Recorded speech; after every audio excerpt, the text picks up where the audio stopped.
Good evening, everyone. This is Manoj here. Today's session is about fintech in ONDC. Hrushikesh, I think Hrushikesh has just joined. Great, Hrushikesh. I just Hi guys. introducing you. So today's session is on fintech in ONDC. I have Hrushikesh with me. An amazing person I know who has led Oken in his previous avatar, which was about credit enablement. And he has joined ONDC as SVP of Financial Services. He is here today to tell us more about what is happening in fintech in ONDC. What can we expect when the rollout plan? What is the nature, form, and shape of fintech that we can expect in ONDC? Welcome, Rishikesh. Welcome. And it's a privilege to have you here, Rishikesh. I hope you can hear us. There's no audio problem. No, thanks Manoj. Yeah. Thanks for having me and all the kind words, but hopefully you can live up to them. No. Great. What I will do, Rishikesh, is just set the context for 10 minutes for the Sure. discussion for the topic of the day. So I have a few slides. Feel free to ask any questions, guys. If you have any questions on any small or big topic, any doubt, feel free to ask. We are here to answer all your questions to as much as possible we can. Uh, Usually these sessions we do every Friday, and most of the sessions that we have done are very interactive. People are, a variety of the journey of ONDC. Some are just starting to hear about ONDC. Some are like deep into ONDC ecosystem. Some are in the middle, and it always heartening to hear all the questions that we have. What I will do is, this is sort of, is what I wanted to give you a very high level overview of ONDC, what's happening, right? ONDC primarily has divided, the networks. You can say that into these domains. Primarily these four domains is where the activity today is. One is a retail domain, which we already are hearing about. We are hearing about, the retail transactions about food, pizzas, and those kind of stuff. A lot of news in the media about this. This is the retail network which is live with 6 categories: grocery, F&B, fashion, beauty, electronics, and home. Grocery and F&B are the two categories in which the ONDC first started when they did the alpha launch in April last year. These are the two categories they launched. These two categories have gone through a variety of fine tuning and those kind of stuff. Today we see primarily activity in these two categories, grocery and F&B. While the retail network was being set up, there's also a logistics network which was set up, in which the courier companies basically entered. These are Delivery, Shiprocket, Dunzos, Shadowfax of the world, who primarily provide on-network logistics for the retail network. So these two networks are live as of today. There's another network which is in the phase of going live, actually live right now.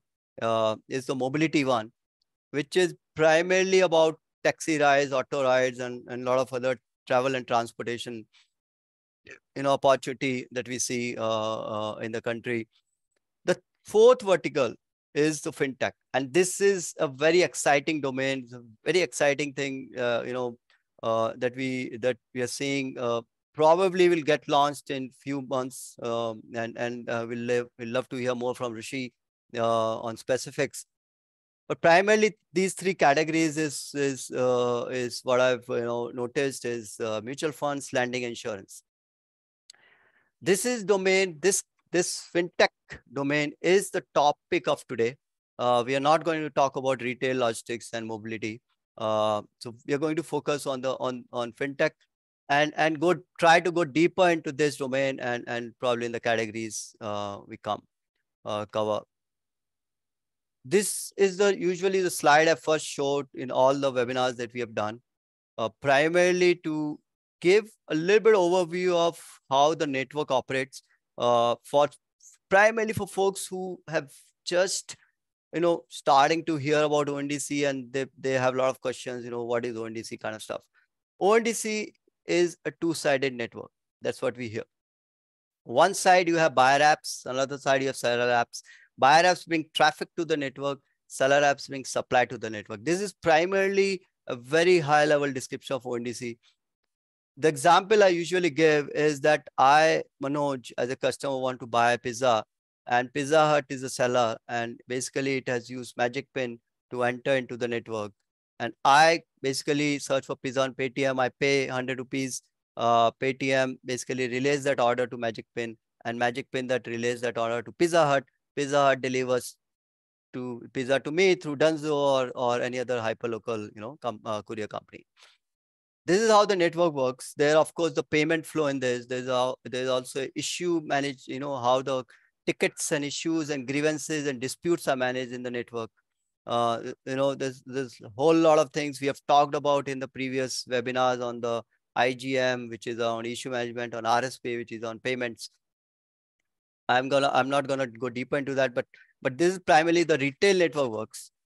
I've given a shot at how, Rishikesh, maybe you can help me here if I'm, not being very accurate, but I've given a shot here. It's exactly, how in some ways, how the fintech network might work. The network architecture still remains the same. Primarily the API architecture at a very high level remains the same. There might be schema changes. There is going to be a buyer app side, and there is going to be a seller app side. The buyer apps may have existing buyer apps of retail who may participate or may not participate in the network, and may have other participants new into the network who just has come only for the fintech part, right? So it can be Paytm, it can be Zerodha, it can be ET Money, Spice Money, for example. Paytm, Spice Money, for example, are part of the retail network as of today already, right? This is just a rendering. This is an example. It's not live right now. So this is just this example names I've taken.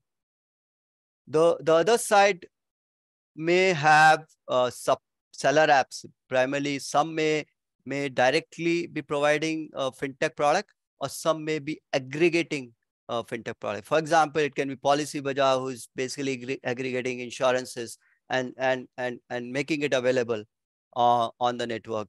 Or it could be a mutual fund aggregator who taking all the mutual funds and basically making it available on the No, network so on the side. Manoj, let me Yeah, step in yeah, there. yeah. Please do this. So I mean, I'll let you finish this.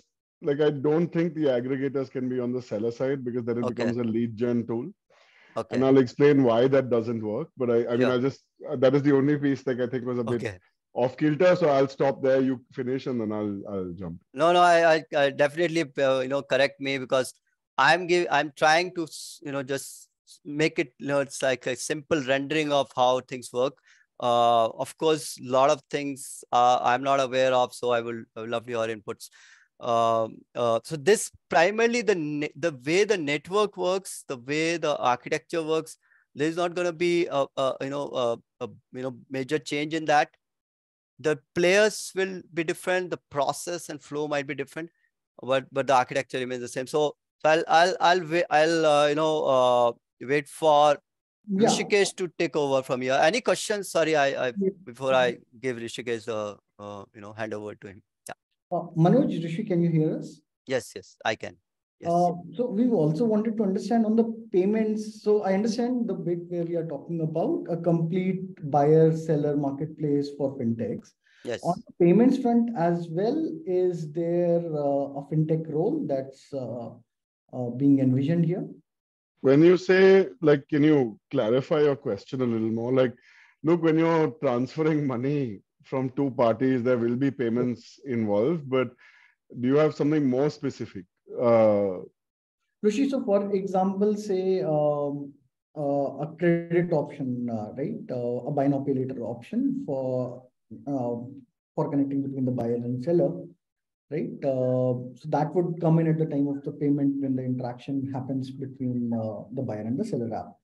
So is that a play that's available to the fintech companies? Yeah. So we are not prescriptive in terms of which tool is used, right? So whether it's a payment gateway, whether it's like a bank transfer, if that's what you want to do, if it's UPI, and I'll talk through the thinking on this. I see a lot of familiar faces in this group. Like I just whisk through the names, and I'm like, I mean, you must like hearing me talk because we've had some of these conversations before. But okay, uh, so look, let me do this. So Anubhav, like, let me walk through the construct of this, and how we're thinking about it at ONDC, and then I think it'll become relatively clear, because we are not like the arbiters. And see, as like when you're a technology service provider or payment services provider, again, we don't choose who people use in the ecosystem. So, I mean, you can partner with other people who are partnering, or who are participating on the network to provide services. So we are not, we don't say that this one is a preferred partner or not, and everyone can go and sort of have their own partnerships. Does that answer your question? Yes, you should. It does. Yeah. Okay. Okay. So thanks for Yeah, that, Manoj. Sure, you take over. I'll stop Like sharing, and you feel free to share no, it's slides. okay. I think maybe we'll just do this a little conversationally, because like Yeah. usually it's a network diagram, and maybe there's Okay. one slide I'll show in the terms that everyone will know that the roles that they can Sure, potentially sure, sure, play. sure. So I Yeah. think I'll do that towards the end, and then it's 4 basic rules there. So I mean, it's not terribly complicated. But let's just walk through this, right? So Yeah.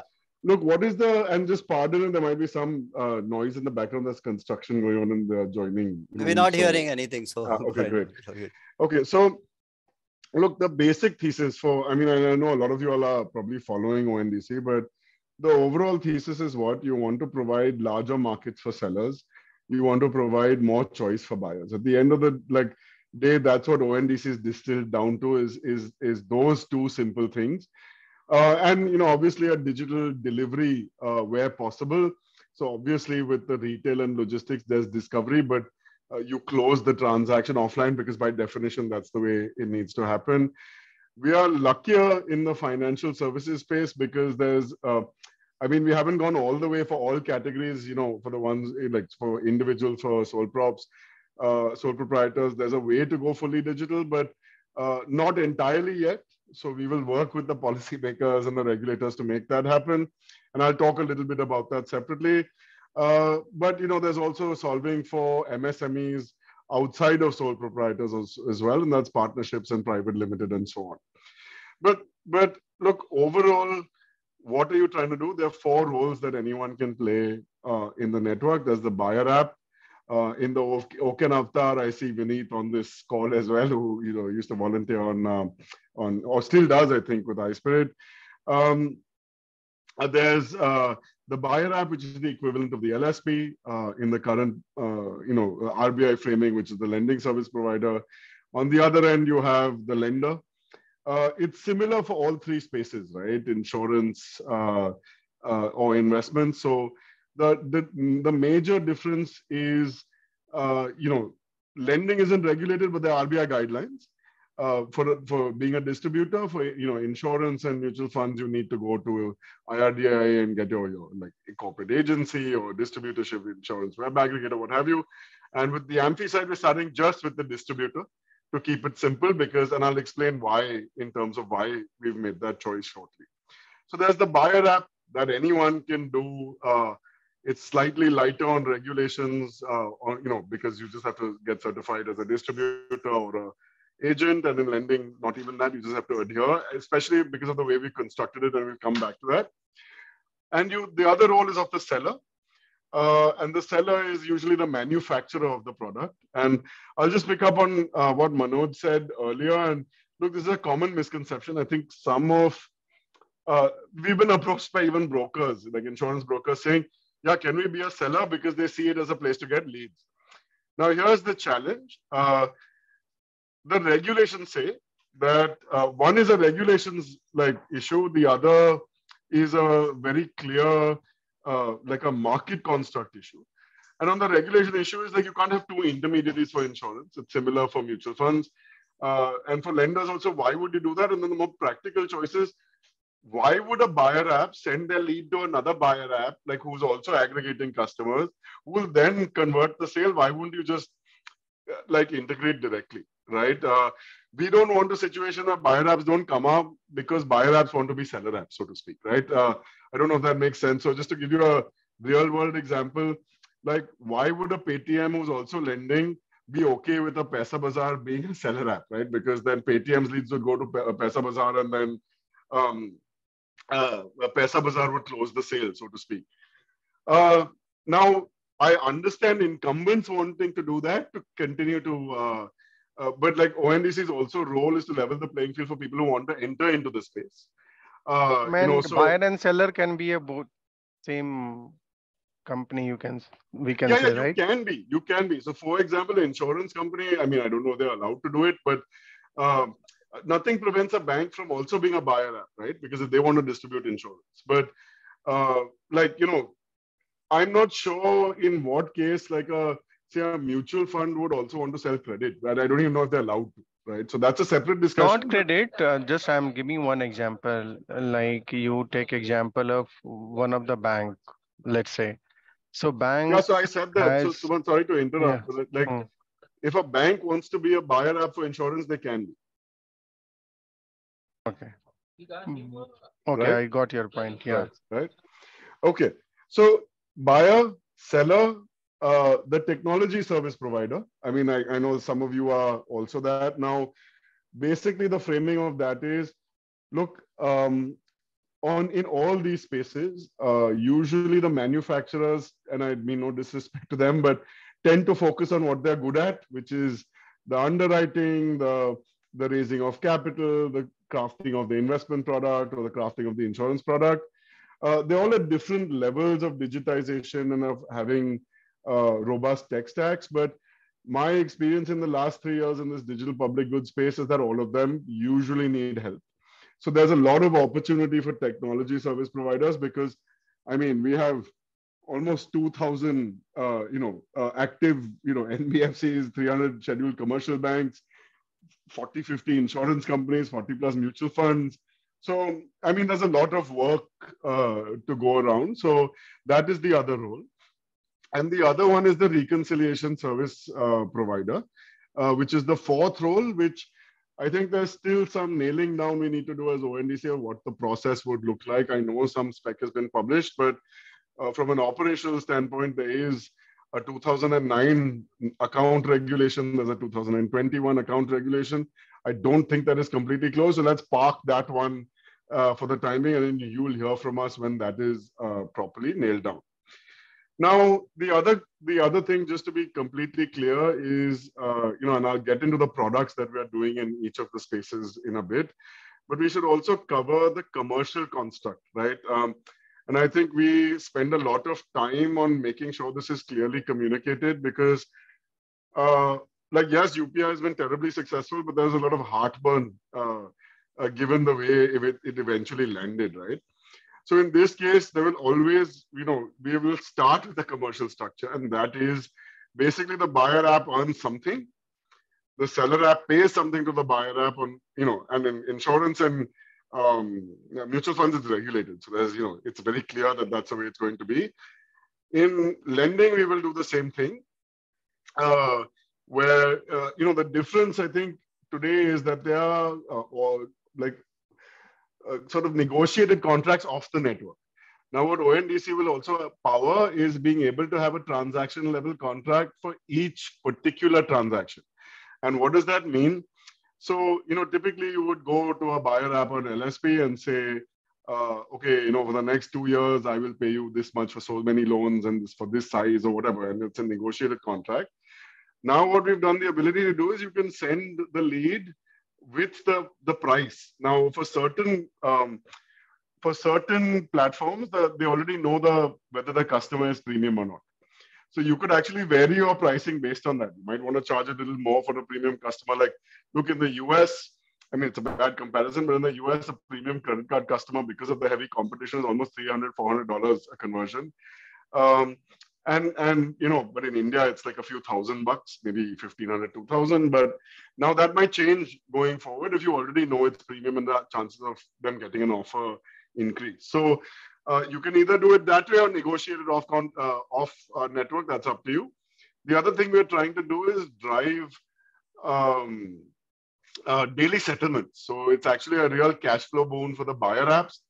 Usually the seller apps, large established companies where cash flow is less of an issue. And this will be helpful, I think, to the buyer apps who are actually distributing it. Now, we'll see how it goes in the pilot, and I'll come to timelines shortly as well, right? Now, the other thing is we'll also have a network fee. Where, I want to be upfront about that for ONDC. Like everyone, see, the overall thesis is everyone in the ecosystem needs to eat. Yes, we are choosing to, dedicate our lives to a public good, but we have an establishment, we have tech costs, and we have people, not unlike any other business. But yes, we are not for profit. So we will be introducing that going forward. And once I've covered credit investments and insurance, there's also distribution of gift cards for whoever wants to do it. That is also in the pipe and probably will go live in the next few weeks in a pilot. And that's the same model, right? Buyer app makes something, seller apps pays something, and per conversion. So the other thing is we also want to be incentive aligned. So it shouldn't be like, like if we were a private market company, what my first reaction would be charge per API use.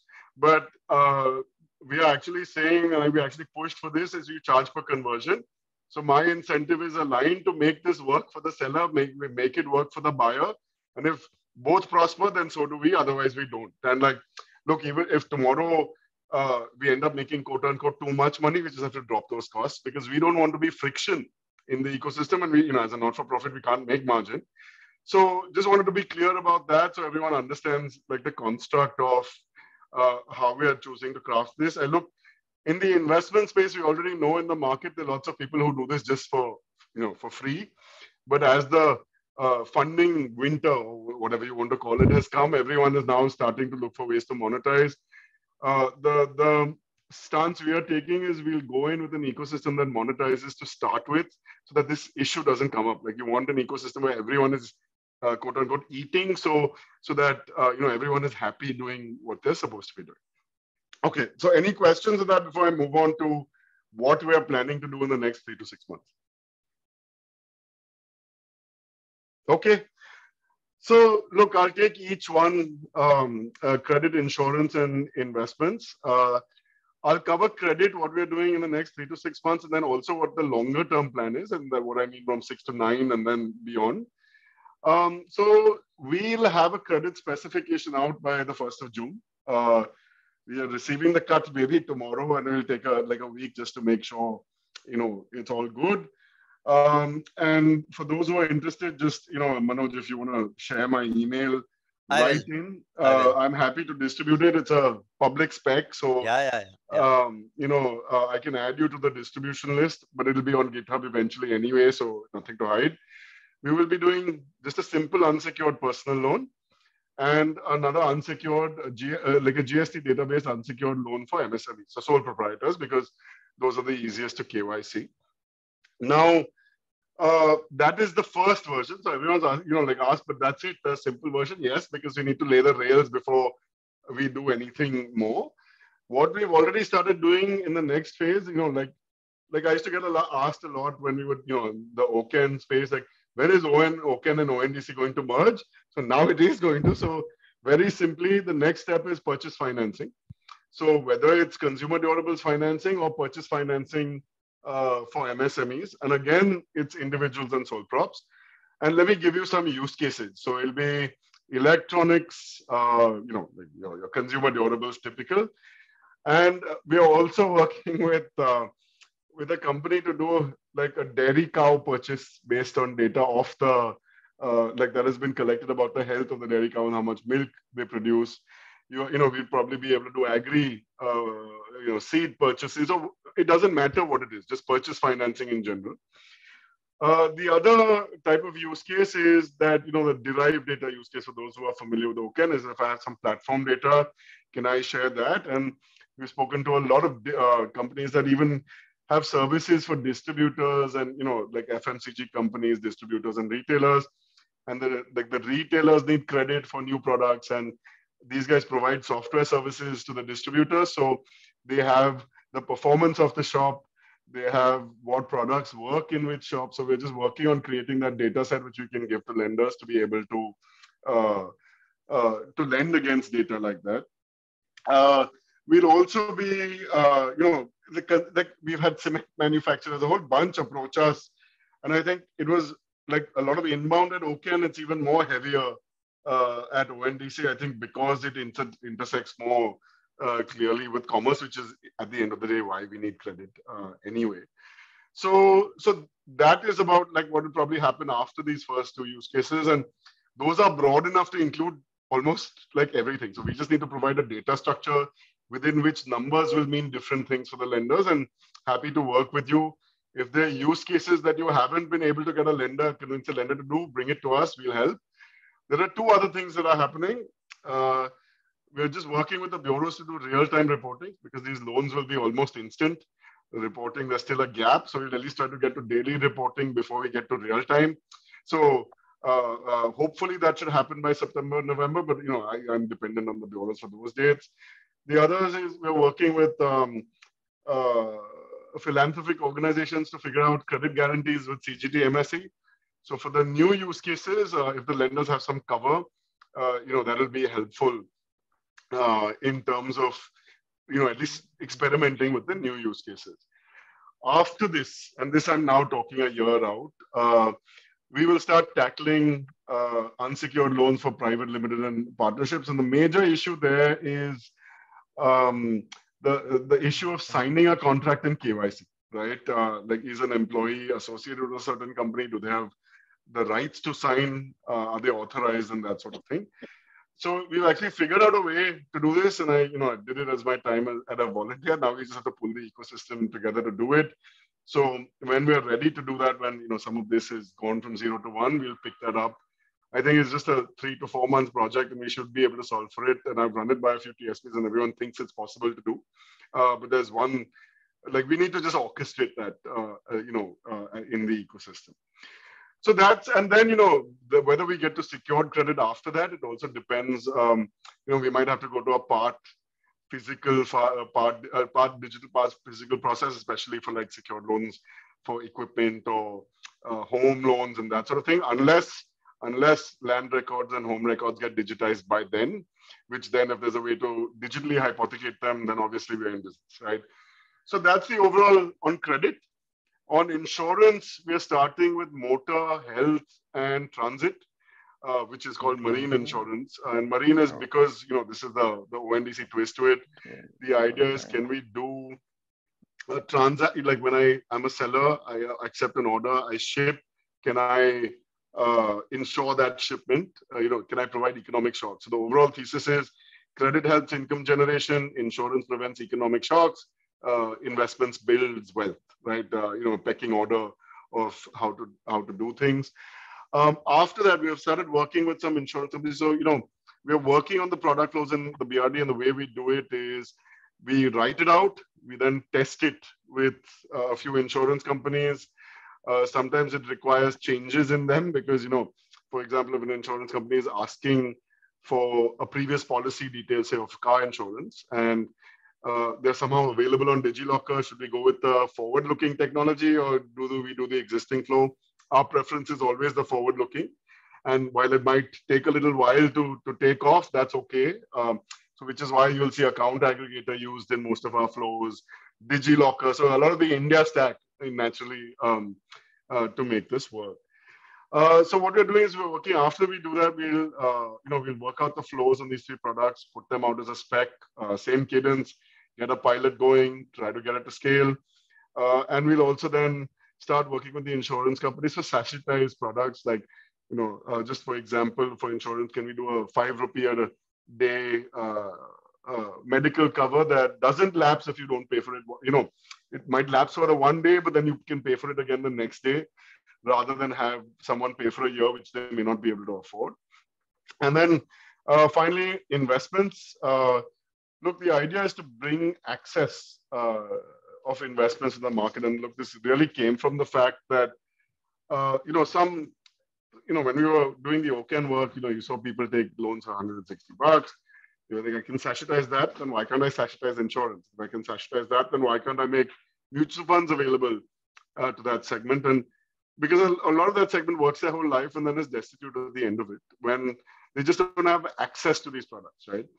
And access is not only awareness, it's also access in a ticket size that they can afford.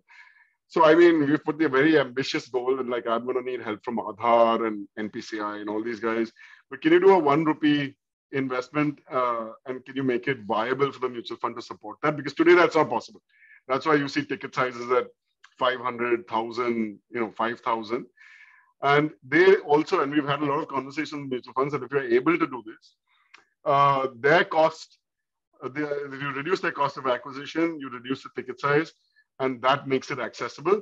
If you solve for access, you've solved, then, it'll be guys like the buyer apps like you who build tech, who then solve the awareness problem. I mean, I can't help with that to past the point because we just build the pipes. So access, then awareness, and then hopefully it goes the next step where these people can actually, buy. Because as simple as like even an FD versus a liquid fund, you just have double the return right there. So forget the 14, 15% annualized you can get from a liquid fund, index, equity index fund for like 10 years. And the awareness and that you should hold for that long is not even there today. But that's what we'll try to enable, and we'll work closely with the industry. Just so you guys know, we are running whatever we do by the regulators as well. We don't want any surprises later. It is within the existing construct. But the idea is to make sure that everyone knows what we are doing. We're not doing it in a vacuum.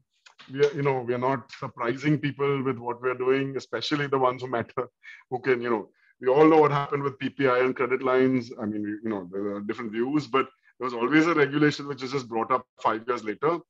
And the way we see it, if you do need a change, it's better to get the change and do it collaboratively, maybe in a sandbox rather than, just do it and like take the attitude, dekhi jayegi, what will happen later, because we can't do that sitting where we sit. So that's how we are overall looking at the whole thing. And look, mutual funds are not complicated, right? They are like, I mean, each mutual fund can give you 40 products, but we'll start with a liquid fund and a equity index fund and then take it from there as awareness grows. So that's sort of how we're looking at it. I mean, I know I've like talked for about 20 minutes. Is there questions? No, great, Hrushi, is definitely very informative, and thanks for giving a very detailed, view of what, we are looking, what the future looks like of fintech launch in ONDC. So basically what, if I have to summarize, June is where the action starts, right? When the spec out, and the first thing we are looking at is unsecured lending, right? And you said the buyer app and the seller app will make money. Both of them will make money, and the money is made on the conversion and not just on the lead gen. Is that my understanding right? Because that's right. I heard you. Yeah, that's right. Got it. Good. So let me just reframe that. See, in the insurance and mutual fund spaces, it's very straightforward. There's nothing more for us to say, right? But in lending, we are going to take it on a conversion base. Okay. Now, whether the network fee. Now, whether the buyer app and between the buyer app and seller app, they decide for lead or conversion. I mean, I know the seller would always prefer it on conversion, and the buyer app would always prefer it on the lead. But eventually, it has to settle to where it makes sense, right? So we are not the arbiters of how it should work. I mean that is logically how we would want it to work, especially given the flows and our experience of the conversion rates with the all digital flow are a lot higher. But we are not the arbiters of that. We leave that to the market. Got it. Great. So yeah. So basically on conversion or lead gen, whether seller app decides, that the construct should be on lead gen base. So that is left to them. There are going to be fees involved here, but those fees as of today doesn't exist or may not, or maybe there. So that quantum of that fees, I think is something that maybe disclosed later. The network fee, yes. Yeah. So look, I'll tell you how we're thinking about it. For gift cards, it'll be 10 basis points Okay. per conversion. This is not public yet. We have to like officially release it Sure, and sure, sure, sure, send it. sure, But sure. you know, for lending, we're thinking 25 basis points annualized. So, for example, if it's Okay. like whatever 6-month loan, then it'll be Yeah. 12 and a half. Like Fair again, enough. and Okay. if that is too like if that quantum becomes too much as this scales, then we'll just reduce the network fee. Like I mean, Got it. Got see it. the like in a way, the beauty of this is you have to figure out how not to make too much money, right? Yeah. Because you have to make others money. Yeah. Um, for insurance, very honestly, we don't know how to price for it yet, but we will start. Like even if we're not making a network fee, because it's not like we aren't funded, Mm-hmm. we might have to work with the regulator to see where we fit in, because the insurance is very tightly regulated on what can be paid. So we'll have to figure that out. And on investments, again, we need to figure that out. It's actually a little easier, but we don't want to be friction. So Sure. maybe we'll even say up to $5,000, nothing, and then when the ticket size becomes larger than 5,000, it's a one-time, maybe a few basis points, and Got it. that's it. But always our goal is not to make money. Our goal is just Yeah. to generate enough to cover costs to support the ecosystem at scale. That's it. Great, great. Thanks, Sushi, for the clarification. Sorry. Any questions from anyone? I know, this, it might be a lot to digest. But if any questions anyone has around any Rishi, of. this is Rohit.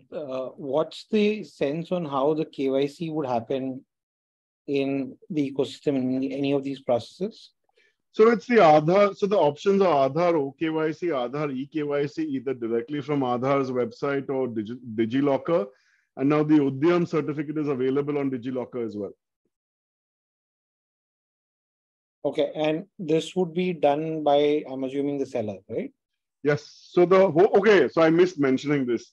So the whole thing is orchestrated, sort of aligned with DEPA, which has not even been notified yet.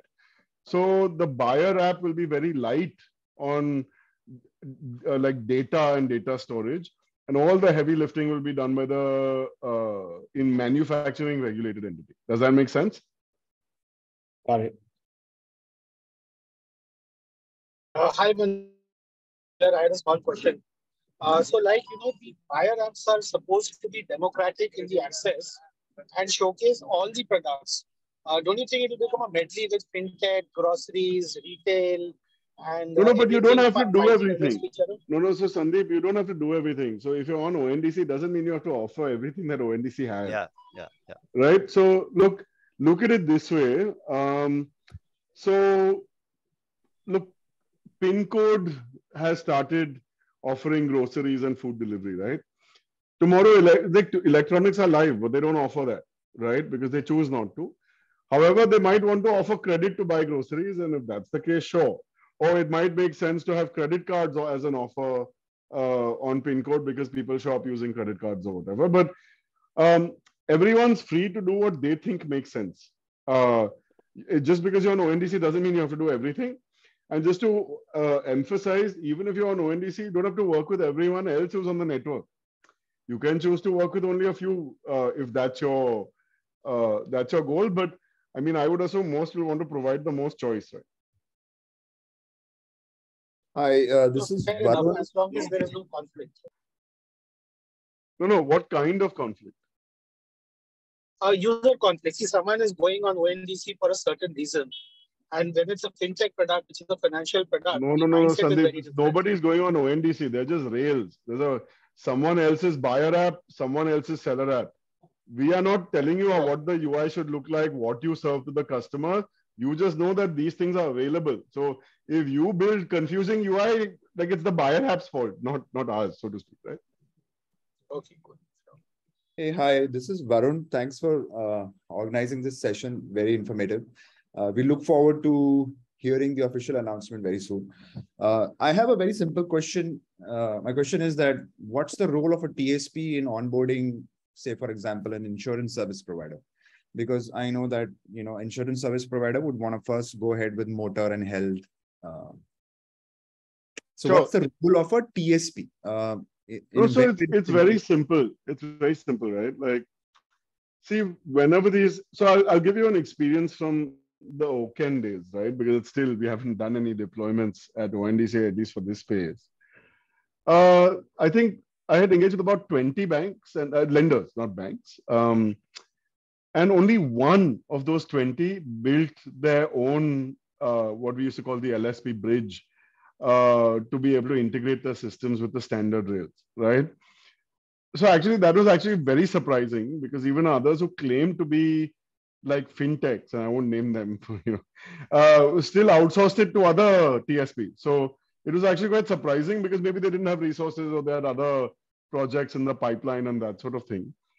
So I think it'll play out the same way for the insurers. Look, they want to do it. They may not have the tech teams or they might have other priorities. So the best way they build capacity is just they outsource it to someone else. And so one role is you help the insurer on board. The other role is nothing prevents you from building a really slick buyer app, which is white labeled, and then offer it to other people who want to offer insurance. So there are both sides. And then what else you could do? It doesn't stop at the user journey or the middleware.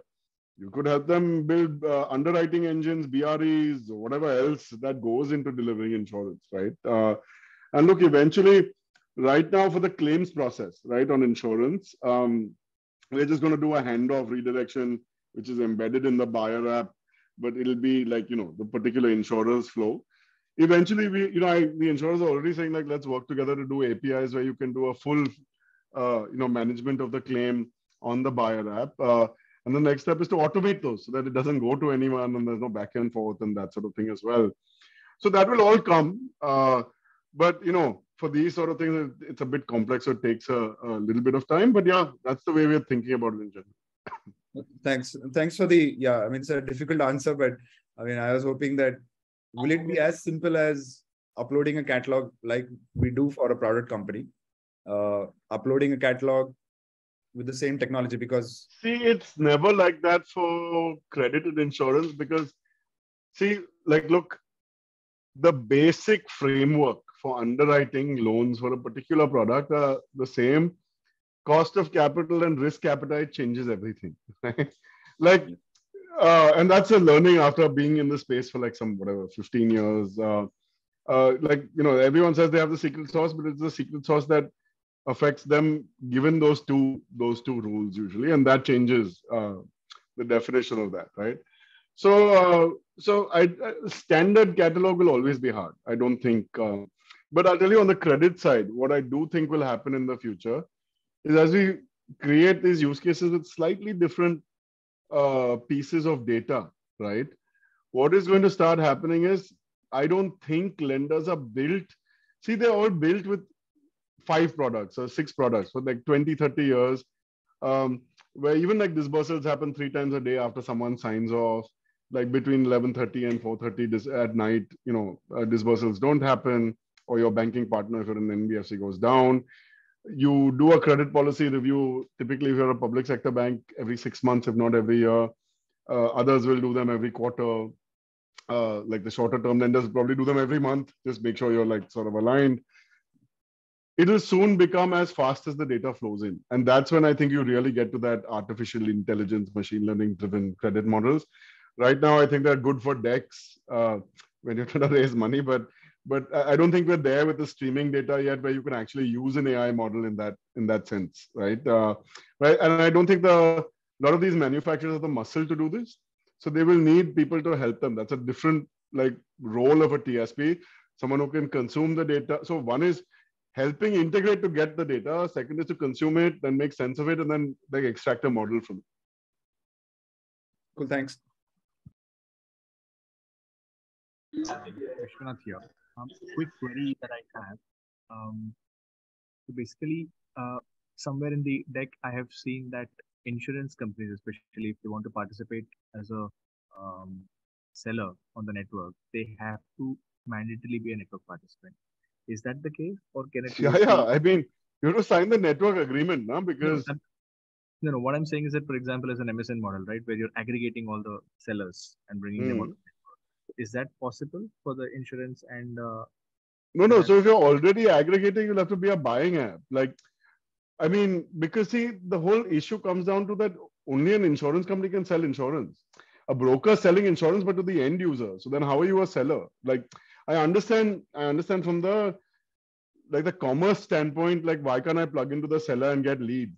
But we're not Google.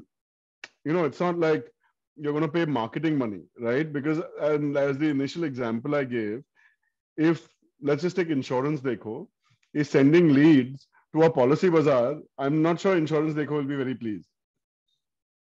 Understood. Okay. Right? Got it.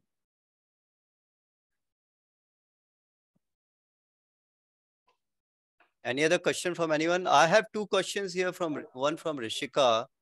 That how much can buyer app charge for lending? It's up to you. We don't decide, yeah. Like whatever the lender is willing to pay you. Got it. And one from Kunal is asking, when is insurance expected to go live for transaction? The honest answer is I don't know. See, because credit, I have a clear date that I'm going to release a spec. Then I'm dependent on at least one lender and one buyer app becoming ready, and then we test and go live. We'll follow the same path for insurance. Okay. When I have a date for a spec, I'm happy to let everyone know. Then once we have that, we will start a cadence call. We'll release the spec, clarify, what are questions. Again, we need one buyer app, one seller app, and then we can go live. So this is not like a ONDC controlled phenomenon. I can control up to the spec. After that, yes, I control it to a point on how well I convince some of you to join and try. But after that, it depends on when, like the buyer app gives a date, seller app gives a date, and then we can go. Yeah, hi, my name is Nilesh. Actually, my question is, we need to be, we can be an aggregator, right? If let's say, if you want to do it something in fintech, so I have some banks or some, let's say the insurer manufacturer will be there who can, directly plug into the systems, directly selling the products. And there will be a sellers and there will be a buyers through the different app, right? Paytm or PhonePe and all, right? So they can purchase. Right. And same with the mutual funds and all, I guess. But Nilesh cannot be a aggregator, right? That's what I think he's asking. Seller aggregator. No. He can't be an aggregator and a seller because you can't use it as a lead gen tool. That's what I'm hearing. Yeah. Okay. So you can't be a, just producing the leads and passes. Nilesh. If hypothetically, if someone is just searching and the lead is getting handed off to another aggregator, what am I doing that is different from Google? Right. So then, there's no problem. Our whole goal is to have tight integrations which are standardized so that the network can scale, right? Custom integrations don't scale. So that's it. That's the basic phenomenon. So I understand people wanting to get leads, but then Google does that. You don't need us to help you aggregate leads, right? Right. So okay, there will be only one opportunity. Then how you can think like I have a startups like in the same space because I'm already a wealth manager. So where do you see what is opportunity for me in terms of, let's say, here in this space ONDC? So if you've already got integrations and you're doing your thing and you have fully digital flows, the honest answer on investments is maybe there's nothing for you. Like the even more blunt answer is what we will end up doing is maybe end up creating competition for you because now, the idea is to throw up 1,000 wealth managers which are digital that can reach every person because you may not be able to spend I don't know. I'm sorry, I don't know anything about your business, but you may not want to spend $50 million on advertising to rural areas, but there are others who might be willing to do that because they're already their customers in some form or fashion. So look, I can't answer that. We often get asked this question, Nilesh, but I don't know enough about your business to say what the opportunity will be, right? If you're already a wealth manager, you're doing it in a physical form, so I got this asked by actually a friend of mine who is a fairly large wealth manager, in Bombay. And he was like, Acha, so I want to go now to the middle class segment of, household income of 1 lakh a month.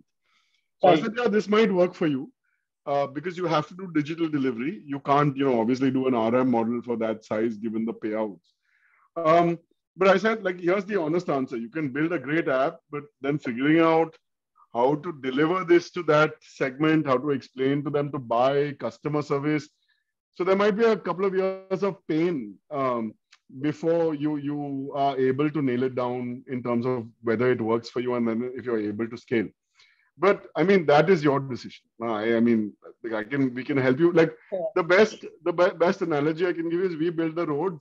What car you drive on it or what establishments you build along those roads to make money. I mean, we don't have, a very strong opinion. Okay. Thank you. Thank you. Okay. Is there a one-on-one integration with buyer apps or is it a plug and play model? So look, a network means if it is let's take personal loans, right? Tomorrow, if we have a buyer app and we have 5 lenders doing personal loans, if a 6th lender, 7th lender, 8th lender, 10th lender comes, you don't have to do anything new to have that lender part because they've joined the network. And vice versa is true. If you're a lender and you join, and that is true for insurer, investment, gift card, what have you. So it's you're on the network. It is a network, but eventually when the transaction happens, it's a one-to-one API. But it's a network for you to join. So you don't have to go through the hard labor of going to each party and like onboarding them like you probably do today. Does that answer that question, Manoj? Okay, I guess it does. Yeah. Would CKYC from Sarsa be used as a manner of doing customer CKYC? Look, I'll give you a very candid answer. CKYC is a very difficult animal. It's useful. Okay, let me just call a spade, right? Like lenders can't. The short answer is some do, but some large banks have got it written from RBI that they can't use CKYC. And if they do, they have to do an in-person. And if they have to do an in-person, there's no use case because then you'll do Aadhaar and your biometric and you're done, right? Insurers use it to an extent. The investment industry, in my opinion, in my understanding, prefer KRA. If the KRA doesn't work, that means they've already bought a mutual fund instrument in the past. If that doesn't work, it's Aadhaar. And in some, they still need a video verification, which, like, we're going to have some discussion about whether, if you've got Aadhaar with a picture of OKYC, then they say liveliness and this and that. But if you're doing a cross verification again with the penny drop before you accept the account, then what is the challenge? But I mean, we will start with what is required and then work out easing those flows out. Sorry, what was the question? I think the other question is how soon can we create a marketplace for home loans? So hold on. Let me just finish the KYC. Okay. Yeah. So look, CKYC, the other issue is, so one is there's a policy issue because already a direction. Second is each industry has different watermarks for what is okay as KYC. And CKYC doesn't demarcate which industry submitted that KYC. So it becomes a massive problem. And then there's some, input-output issues, validation issues. Now, rather than get into it, I don't think it's a solution at scale yet. I believe there's some work going on it, and we'll see where that lands. Okay, buyer app won't have any role in grievance and collections. Look, the way this is orchestrated, no. But if you choose to have like some arrangement where you do behave like that, that's between you and the lender. No roles that we play. We just help with connectivity, right? No role that we play in any other business that you do with them. Okay, next. How is OCAN interconnected with ONDC? Well, look, OCAN is still being handled in another avatar in a different place. My know-how comes from having done that for 2.5 years. Obviously, I'm going to bring the learnings to ONDC and then expand on them over there. And that's the way they're basically interconnected. I don't know what else to say there. Then will ONDC result in lower COC for the MSME? What is it? Are you saying cost of capital or what? Yeah, cost of capital. Okay, so the short answer is in the Gem Sahay implementation. So today MSMEs pay anywhere from, I don't know, 24, 36% because of the nature of how they borrow, maybe even more in some cases. We have already seen that happen on Gem Sahay because of the digital delivery. The range of Gem Sahay loans was 9% to 20% annualized with an average of about 14.5%. That wasn't a victory in itself, because if you are able to get to the low teens and in some cases get to single digits, that answers that question. So we hope we will see a more scaled version of that as we give more data, lower the cost of acquisitions, and we'll start getting bank rates to MSMEs. What does the development of reputation ledger look like and how would it function? Look, you're asking about scores and badging, and I'm sure you've heard this in various ONDC presentations. That is still being worked out. It is not concrete right now, so I mean, I'd rather not comment. I know what we say is, heard very keenly. It is not in a place where we probably want to talk about it right now. When we have, so my basic philosophy is, when we have a date, we will give you one, or when we have a roadmap to having a date, we'll give you one. But till then, no. Like, I have a date for a spec, happy to communicate it. I'm quite confident we'll get it out by the first week of June, and then we're dependent on you guys to go live. But, short answer is, when we know more, best communicated then. Can we, as an NBFC, provide loans to sellers who are seller marketplace of an ONDC? Yes. So I'll just explain that in a minute. If yes, what will the look like? I'm talking about loans and okay. So you as a NBFC can be a seller app, but a seller app who has onboarded MSMEs to sell on the ONDC network becomes a buyer app for lending. Does that make sense? So yes, yes, it does. The short answer is yes. Now, for loans against property, that won't be, like I said, it's a bit offline. Yeah. We're starting with the unsecured personal loans, the unsecured loans, but then yes, we will eventually get there. But the short answer is yes. And, you have my email. I'm sure I'm going to get a lot of inbound now, but yeah, we can help you do that. Got it. Thanks a lot. Okay. And will we be connect with the such sellers directly outside ONC to disburse loans? So no. I mean, connect, yes, you have to disburse. Like ONDC doesn't have a pool account, all that's not allowed anyway by the digital lending guidelines. You will get an account details, you will penny drop, you will disburse that account. Straightforward. Got it. Got it. Yeah. What is the opportunity for prepaid? One second. What is the opportunity for prepaid wallets and prepaid cards products companies? You tell me, you want me to enable selling? You tell me what you're willing to pay. So look, like I'll be very honest, payment products are hard because they're the thinnest margins. So a buyer app should want to do it. Typically, some of these buyer apps are going to be payment products to begin with because they have a lot of volume. So, I mean, I don't know if you can, like, you tell me what the proposition is, happy to work with you. If there's a proposition like gift cards or gift vouchers, the payout is 1 to 8% depending on the category. There's a very clear proposition there for the buyer app. But let's just take the example of FASTag, right? Now, why would we do FASTag of ONDC? If I think it's like 20 bips or something for the sale, average ticket size is 500 rupees. So you're saying $1 or something that the guy will make at the sale. Then 93%, as I'm told, happens at the point of sale of the car because, now all cars, it's mandatory. I think the rest is half and half of people moving to a particular bank or if, you've damaged your windshield or you bought a used car. So what is the case for it? Even if you do recharges, I mean, it's kind of done, right? So then why would anyone invest in building the distribution or not? Even the banks are like, but like, kyun? Like, we got tied up with dealerships, ho gaya. So, yeah, I mean, that's my answer to you. You tell me how you can help and I will try. But if we don't, we can stress test it with buyer apps. And if they say no, then we don't have a market for it. How soon can we create a marketplace for home loans? Look, the simple thing is like, home loans is just one more leg than unsecured loans, right? You're going to do an assessment. Then you have a property. Then you have to check the property. Then you have to check the property papers.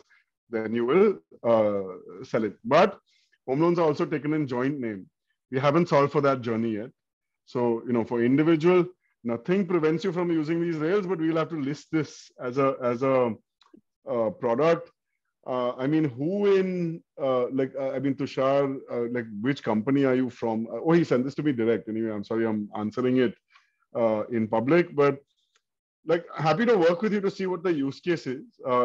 Once we have the basic rails out, it's just slight deviations that we can make an additional use case. So this will start snowballing, right? Once you have the first one out, more use cases will not be that hard.